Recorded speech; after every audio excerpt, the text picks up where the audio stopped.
सो हे learners, welcome back. एक बार इस chart को देखिए और बताइए इस चार्ट में प्रॉब्लम क्या है। प्रॉब्लम ये है, यहाँ बहुत सारे सपोर्ट एंड रेजिस्टेंस ड्रॉ किए हुए हैं। अगर आप इसी तरह सपोर्ट एंड रेजिस्टेंस को ड्रॉ करोगे तो आप बहुत कंफ्यूज हो सकते हो। फॉर एग्जाम्पल, सपोज प्राइस यहाँ एक पुल बैक लेता है और इसी सपोर्ट के पास हम बाई करते हैं, तो हम इस चार्ट के अकॉर्डिंग प्रॉफिट कहाँ बुक करेंगे? क्या इस लेवल पर? क्योंकि हमने यहाँ बहुत से लेवल ड्रॉ किए और ये भी एक लेवल है, तो हमने जस्ट यहाँ बाई किया और यहाँ सेल कर दिया, तो क्या ये सही है? बिल्कुल नहीं। बहुत सारे लेवल आपको कंफ्यूज कर सकते हैं। इसलिए आज के वीडियो में हम देखेंगे कैसे हमें मार्केट कंडीशन के according support and resistance level को इंपॉर्टेंस देना है, कैसे और कहाँ सपोर्ट एंड रेजिस्टेंस लेवल को ड्रॉ करना है, और लास्ट में कुछ ट्रेडिंग स्ट्रैटेजीज को देखेंगे। फर्स्ट ऑफ ऑल, हमें मार्केट कंडीशन के हिसाब से सपोर्ट एंड रेजिस्टेंस को इंपॉर्टेंस देना है, क्योंकि सर्टेन मार्केट कंडीशन के अकॉर्डिंग ये एक दूसरे से ज़्यादा स्ट्रांग हो सकते हैं। फॉर एग्जाम्पल, अगर मार्केट अप ट्रेंड में है तो यहाँ सपोर्ट ज़्यादा स्ट्रांग होगा। यहाँ देखिए, हमने सपोर्ट लेवल ड्रॉ किया और रेजिस्टेंस लेवल ड्रॉ किया। अब आप बताइए, यहाँ सपोर्ट ज़्यादा स्ट्रांग है या रेजिस्टेंस? आइए देखते हैं। ये पहला रेजिस्टेंस और प्राइस ने इसे ब्रेक कर दिया। ये दूसरा, ये भी ब्रेक हो गया। और ये तीसरा रेजिस्टेंस और ये भी ब्रेक हो गया। अब सपोर्ट को देखिए, ये पहला सपोर्ट है, प्राइस ने इसे ब्रेक नहीं किया। ये दूसरा, ये भी ब्रेक नहीं हुआ। और ये तीसरा, और ये भी ब्रेक नहीं हुआ। तो आप देख सकते हो, एक अप ट्रेंड में जो रेजिस्टेंस होता है उसका ब्रेक होना स्वाभाविक है और ये लॉजिकल है, क्योंकि अगर अप ट्रेंड में रेजिस्टेंस ब्रेक नहीं होगा तो हमें higher high and higher lows कैसे मिलेगा? So in an up trend support level resistance level से ज़्यादा पावरफुल होता है। उसी तरह डाउन ट्रेंड में रेजिस्टेंस सपोर्ट से ज़्यादा पावरफुल होता है। यहाँ देखिए, ये हमारा रेजिस्टेंस है और ये सपोर्ट। प्राइस यहाँ सपोर्ट को ब्रेक करता है, फिर यहाँ और फिर यहाँ। बट प्राइस यहाँ रेजिस्टेंस को रिस्पेक्ट करता है, उसे ब्रेक नहीं करता, क्योंकि ये स्वाभाविक है। जो सपोर्ट लेवल है उसका डाउन ट्रेंड में ब्रेक होना स्वाभाविक है। तभी हमें lower low and lower highs का फॉर्मेशन मिलेगा, और lower low and lower high का फॉर्मेशन मतलब डाउन ट्रेंड। ये हम सभी को पता है। So in and down trend resistance is more powerful than support. So now the question is, हमें support and resistance level draw कैसे करना है? यहाँ देखिए, मार्केट अभी अप ट्रेंड में है, तो अप ट्रेंड के समय हमें सपोर्ट को ज़्यादा अटेंशन देना है। सो हमें यहाँ सपोर्ट लेवल ड्रॉ करना है। तो इसके लिए हमें मोस्ट रीसेंट स्विंग को देखना होगा। तो ये एक स्विंग पॉइंट है और ये एक स्विंग है और ये भी है। तो हमें रिसेंट के दो स्विंग पॉइंट्स को देखना है, जो ये पॉइंट्स है। नाउ अब हम रेक्टेंगल बॉक्स के हेल्प से सपोर्ट लेवल को ड्रॉ करेंगे, कुछ इस प्रकार। ये रेक्टेंगल टूल आपको टूल बॉक्स के सेक्शन में मिल जाएगा। याद रखिएगा, सपोर्ट एंड रेजिस्टेंस कोई स्ट्रेट लाइन नहीं होता, ये एक जोन होता है। इसलिए हम सपोर्ट या रेजिस्टेंस लेवल ड्रॉ करने के लिए रेक्टेंगल बॉक्स का यूज़ करते हैं, जिससे हमें मैक्सिमम टच मिलता है। हालांकि आप लाइन का भी यूज़ कर सकते हो, पर फिर भी आपको उसे एक जोन की तरह ट्रीट करना चाहिए, ना कि एक लाइन की तरह। नेक्स्ट, यहाँ भी हमने एक सपोर्ट लेवल ड्रॉ किया इन पॉइंट्स को लेते हुए। नाउ अब इन लेवल्स को देखिए, हमने यहाँ सपोर्ट लेवल क्यों नहीं ड्रॉ किया? फर्स्ट ऑफ ऑल, ये हमारे करंट प्राइस से बहुत दूर है। इतने दूर का लेवल हमारे लिए अभी किसी काम का नहीं है। सेकंड, अगर प्राइस इन लेवल तक पहुंचता है तो क्या हम यहाँ बाई करेंगे? आंसर है नहीं, क्योंकि सपोज अगर प्राइस यहाँ पहुंचता है, इसका मतलब मार्केट अब डाउन ट्रेंड में है और हमें डाउन ट्रेंड में बाइंग को अवॉइड करना है, क्योंकि हमें ट्रेंड के साथ ट्रेड करना है।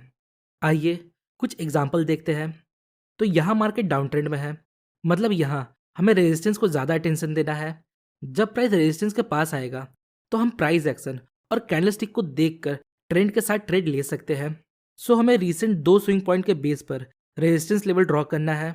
तो प्रोबेबली ये हमारा एक रेजिस्टेंस होगा और ये दूसरा। अगेन हमने यहाँ एक जोन मार्क किया, ना कि एक सिंगल लाइन। अब देखिए, ये भी रेजिस्टेंस है, पर हमने इन्हें मार्क क्यों नहीं किया? सिंपली ये करंट प्राइस से बहुत दूर है, और अगर मार्केट यहाँ तक जाता है इसका मतलब अब डाउन ट्रेंड एंड हो चुका है और हमें ट्रेंड के साथ ट्रेड करना है। ओके, नाउ यहाँ तक हमने सपोर्ट एंड रेजिस्टेंस ड्रॉ करना सीखा। अब समझते हैं कैसे हमें सपोर्ट एंड रेजिस्टेंस को ट्रेड करना है। ऐसा तो नहीं है प्राइस सपोर्ट को जस्ट हिट करेगा और हम उसके बेस पर ट्रेड ले लेंगे, ऐसा तो नहीं होता। तो इसके लिए हमें काइंड ऑफ कन्फर्मेशन चाहिए, मतलब एंट्री ट्रिगर, जिसके लिए हम बहुत से प्राइस पैटर्न का यूज़ कर सकते हैं। पर आज के वीडियो में हम एंट्री ट्रिगर के लिए लॉन्ग विक कैंडल्स का यूज़ करेंगे। इसमें आपको हैमर दिख सकता है, पिन बार दिख सकता है, डोजी दिख सकता है, पर हमारे लिए ये सभी लॉन्ग विक कैंडल है, क्योंकि ये सारे पैटर्न सेम तरीके से काम करते हैं। अगर लोअर विक लंबा है, इसका मतलब ये एक बुलिश है। जब मार्केट ओपन होता है तो सेलर्स प्राइस को नीचे लेकर जाते हैं, पर सस्टेन नहीं कर पाते। देन फाइनली बायर्स प्राइस को कंट्रोल करते हुए ऊपर लेकर जाते हैं और ओपनिंग के आसपास क्लोजिंग देते हैं। So at the end of these type of candles हमें एक बाइंग प्रेशर देखने को मिलता है, और इन पैटर्न्स को कभी भी और कहीं भी नहीं देखना, इन्हें हमें सपोर्ट या डिमांड लेवल के पास देखना है। नेक्स्ट, अगर कैंडल का अपर विक लंबा है और बॉडी छोटा है और लोअर विक ना के बराबर है, तो ये एक बेरिश कैंडलस्टिक है। मार्केट के ओपन होते ही बायर्स प्राइस को ऊपर लेकर जाते हैं, पर सस्टेन नहीं कर पाते। देन फाइनली सेलर्स उस टाइम पीरियड में डोमिनेट करते हुए प्राइस को नीचे लेकर आते हैं और क्लोजिंग देते हैं। So at the end of these type of candles हमें एक सेलिंग प्रेशर देखने को मिलता है, और इस प्रकार के कैंडल्स को हमें रेजिस्टेंस लेवल या सप्लाई जोन के पास इंपॉर्टेंस देना है। आइए कुछ एग्जाम्पल देखते हैं। यहाँ देखिए, मार्केट अप ट्रेंड में है। नेक्स्ट, यहाँ हमने सपोर्ट लेवल को ड्रॉ किया। नेक्स्ट, प्राइस इस सपोर्ट लेवल को अप्रोच करता है और यहाँ एक long wick bullish candle form करता है।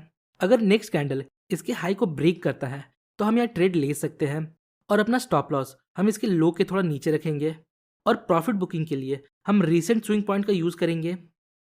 सेम उसी तरह आप डाउन ट्रेंड के समय रेजिस्टेंस पर लॉन्ग विक कैंडल के बेस पर ट्रेड ले सकते हो। नाउ अब बात करते हैं रेंज मार्केट का, कि अगर करंट टाइम फ्रेम में मार्केट रेंज में है तो क्या हमें सपोर्ट पर बाई करना चाहिए या रेजिस्टेंस पर सेल। देखिए, अगर करंट टाइम फ्रेम में मार्केट रेंज में है तो हमें बिगर टाइम फ्रेम को देखना है। अगर बिगर टाइम फ्रेम में मार्केट अप ट्रेंड में है तो हमें करंट टाइम फ्रेम के रेंजिंग मार्केट में सपोर्ट पर बाइंग ट्रेड्स को फाइंड करना चाहिए, जिसके लिए हम अगेन लॉन्ग विक कैंडल का यूज़ कर सकते हैं। और अगर बिग टाइम फ्रेम में मार्केट डाउन ट्रेंड में है तो हम करंट टाइम फ्रेम के रेंज मार्केट में रेजिस्टेंस के पास सेलिंग अपॉर्चुनिटीज को फाइंड कर सकते हैं। फॉर एग्जांपल, यहाँ मार्केट रेंज में है, हम कंफ्यूज्ड है यहाँ रेजिस्टेंस पर सेल करें या सपोर्ट पर लॉन्ग ट्रेड लें। नेक्स्ट, हम बिग टाइम फ्रेम को देखते हैं। यहाँ बिग टाइम फ्रेम में मार्केट डाउन ट्रेंड में है, मतलब हमें करंट टाइम फ्रेम में रेजिस्टेंस के पास सेलिंग अपॉर्चुनिटीज को फाइंड करना है, और इस प्रकार हम बड़े टाइम फ्रेम के ट्रेंड को फॉलो करके ट्रेड ले सकते हैं। तो कुछ इस प्रकार आप सपोर्ट एंड रेजिस्टेंस को ड्रॉ कर सकते हो और उसके बेस पर ट्रेड ले सकते हो। सो होपफुली गाइस आपको इस वीडियो से थोड़ी इन्फॉर्मेशन मिली होगी। अगर आपको वीडियो इन्फॉर्मेटिव लगी तो वीडियो को लाइक और चैनल को सब्सक्राइब जरूर करें। मिलते हैं नेक्स्ट वीडियो में, तब तक के लिए best of luck for your stock journey.